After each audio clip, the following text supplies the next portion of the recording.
Hello, this is Joe from JNCTLaser. Just a quick demo on using the 300 pulse laser water cooled machine on damaged brick. This currently had a bit of fire damage, and I'm going to use it, demonstrate it being used on stone as well.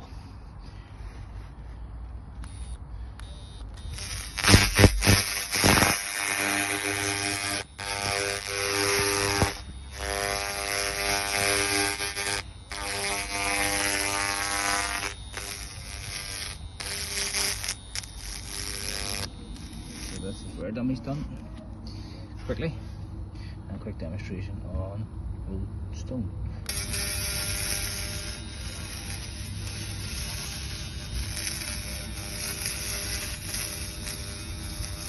This stone's definitely been cleaned quite recently with a power washer and bleaches and stuff like that. You can see this kind of brings it to the next level, effortless. And this power is actually turned down to 50%.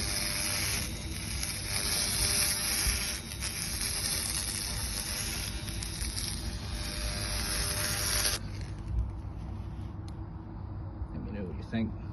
Thank you.